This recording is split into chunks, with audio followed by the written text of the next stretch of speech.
I add value to you. I do not serve you because I see you as a master. There is a big difference between the two. I don't serve you with the mentality of a slave.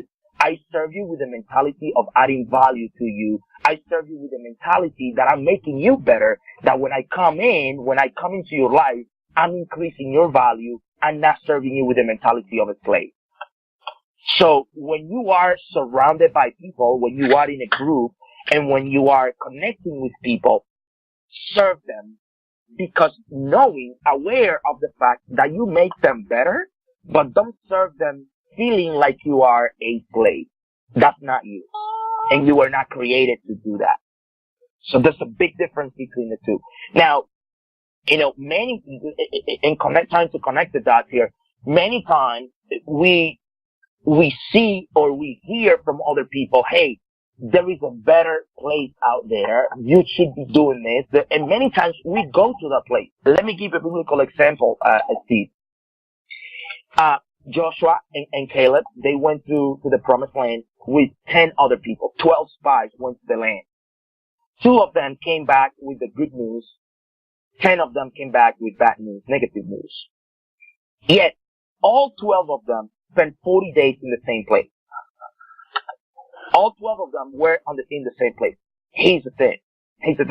And I asked this question. When I read that passage, I asked this question. What land or what ground were the other people, the 10 people that came back with negative news standing on? Because they were in the same place. And yet they come back and say, oh, these people are giants. These people, the land swallows men whole. They said. Yet, how is it that the land swallows men whole and you spend 40 days in there? But here's the interesting point on that, and then I will quit. The interesting thing on that is that all 12 spies, they walked and they fed themselves from the promised land for 40 days. For 40 days. Here's my point. My point is that many times we are taken into a better place and we spend some time into a better place, and yet because of our limiting beliefs and our limiting mentality and our unwillingness or our lack of awareness to self-actualize, we go back to the place that we were, not realizing that we were already walking in the promised land. Does that make sense? Say yes if that makes sense. That makes plenty of sense. And Michelle, we talked about this before. It's basically you're in the right place in the right time at all times. Some people see it differently. It's that self-awareness. It's been historical fact that it bears repeating. More millionaires were born during the Great Depression of our country when some people were losing their minds.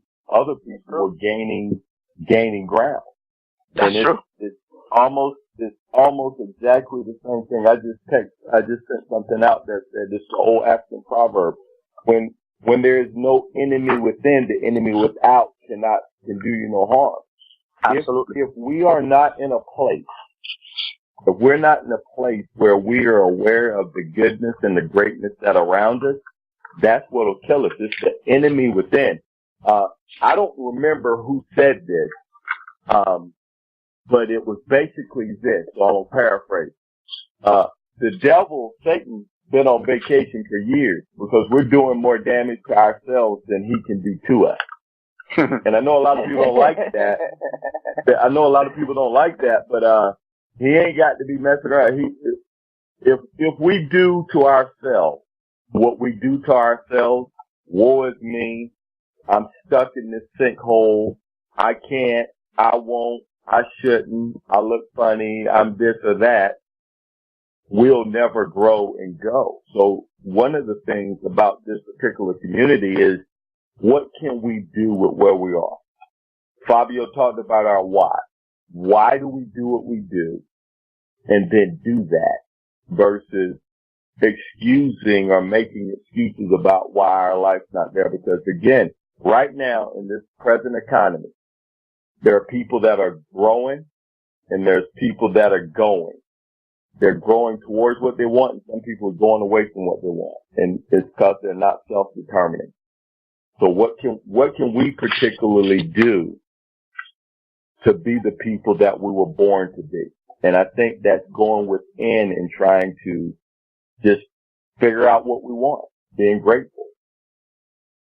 Well, Lefford, what an amazing way to finish today's call.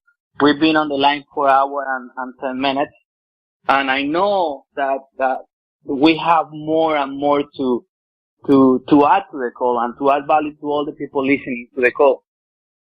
I don't mean to cut you guys, and we can keep going. And we can keep going. Everybody can preach some of this personal growth and human behavior to be better.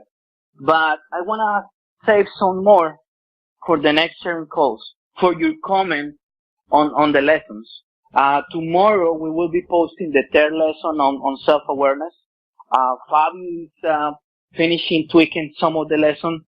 I will be posting the lesson tomorrow morning, and I hope you can comment on the lessons, on the videos that Michael are doing. And let's keep this conversation going on the course, on the online course, and on the platform, on the Facebook group, and of course, in the next sharing calls in 2 weeks. John, Steve here. May I ask a 10-second? Yes, sir. Yes, please. Fabio, you're the only one of the four of you that hasn't been a guest on my show yet, and I would like for you to come very soon and do a whole show with me on self-actualization. He just stepped out of the call, but he sent me a message saying that he will be on your show. Just I will give him the phone number, put you in touch with him, and you can continue with those amazing programs. And Steve, thank you for sharing all this information onto your audience, and thank you for adding value to them and helping them grow on their personal growth and development. Thank you so much. You're welcome. All right, guys. Thank you very much. Thank you for joining today's call. We'll talk to you in a couple of weeks. And ready, set, let's grow. Thank you, John. Thank you, Fabio. Thank you, Steve. Thank you, Lefford. Greatly appreciate it very much. Thank you, guys. Be blessed. That's beautiful. Bye-bye. Beautiful. Bye. Bye-bye. Thank you. Hey, Lefford, I really enjoyed listening to that. That's the fourth time I've listened to this live sharing call on Design Your Empower Year. Everybody remember that you can join the program by going to rightthinkingproject.yourempoweredyear.com. And if there's anybody out there that wants to join to be part of this, and I'll be honest with you, I can't figure out why anybody that wants to succeed in life is not going to take me up on this offer to join this program, because you can get a 70% discount to join. And if you have a hard time funding the remaining 30%, I'm telling you that Right Thinking Foundation is going to go to bat for you and try to raise the money, because we want you in this program, because we love you and we care about you. So, Lefford, when you got on the show and started talking, the very first thing you said when I was talking about John, with John, and that I want to share this program, and that I'm trying to give things to people, and that I'm giving to people because I want to.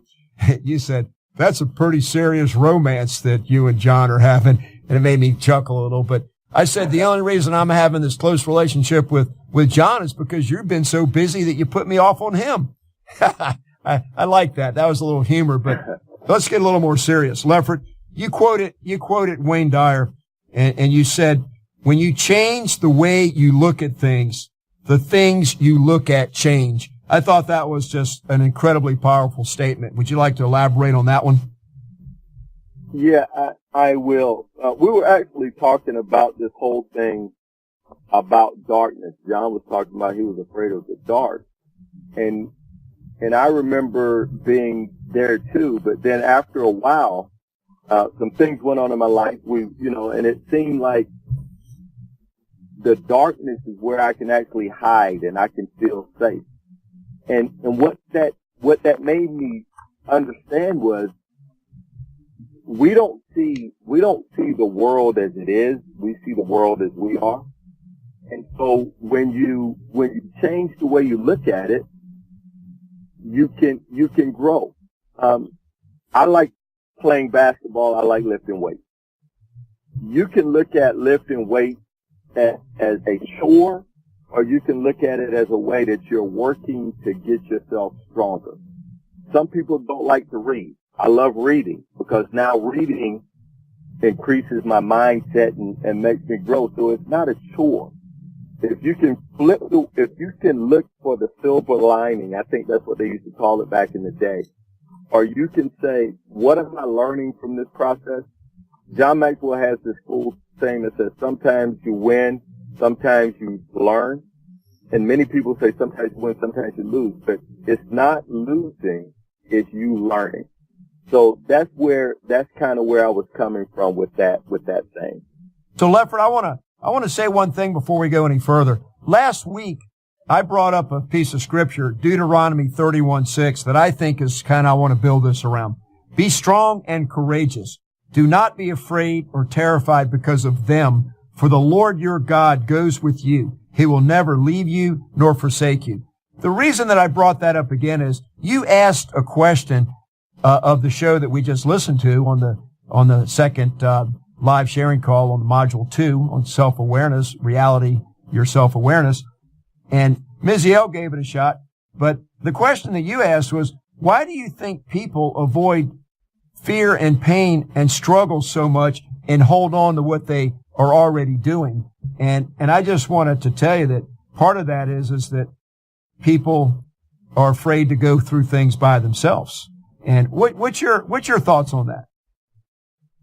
I think you're 100% correct that they are afraid to go through things alone, and oftentimes they don't realize that we're never alone. We're never alone regardless. There are people, if you're a believer, your Heavenly Father's with you anyway. But there are people around you that are there for you. I think that sometimes we are afraid to move forward because we know the pain that we're already in, right?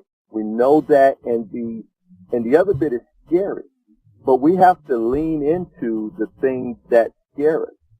In the Bible, it's almost every time something amazing is happening, every time we're truly blessed, we have to go through something tough first.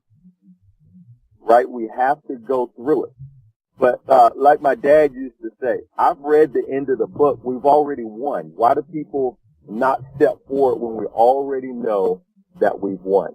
And sometimes it's just fear. It's fear of the unknown. It's fear of the pain.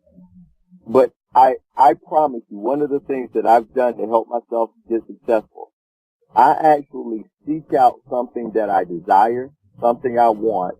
And if it scares me a little bit, that's when I'm leaning into it. When you get to the point where you're not afraid or scared or a little bit concerned about it, I think you're going in the wrong direction.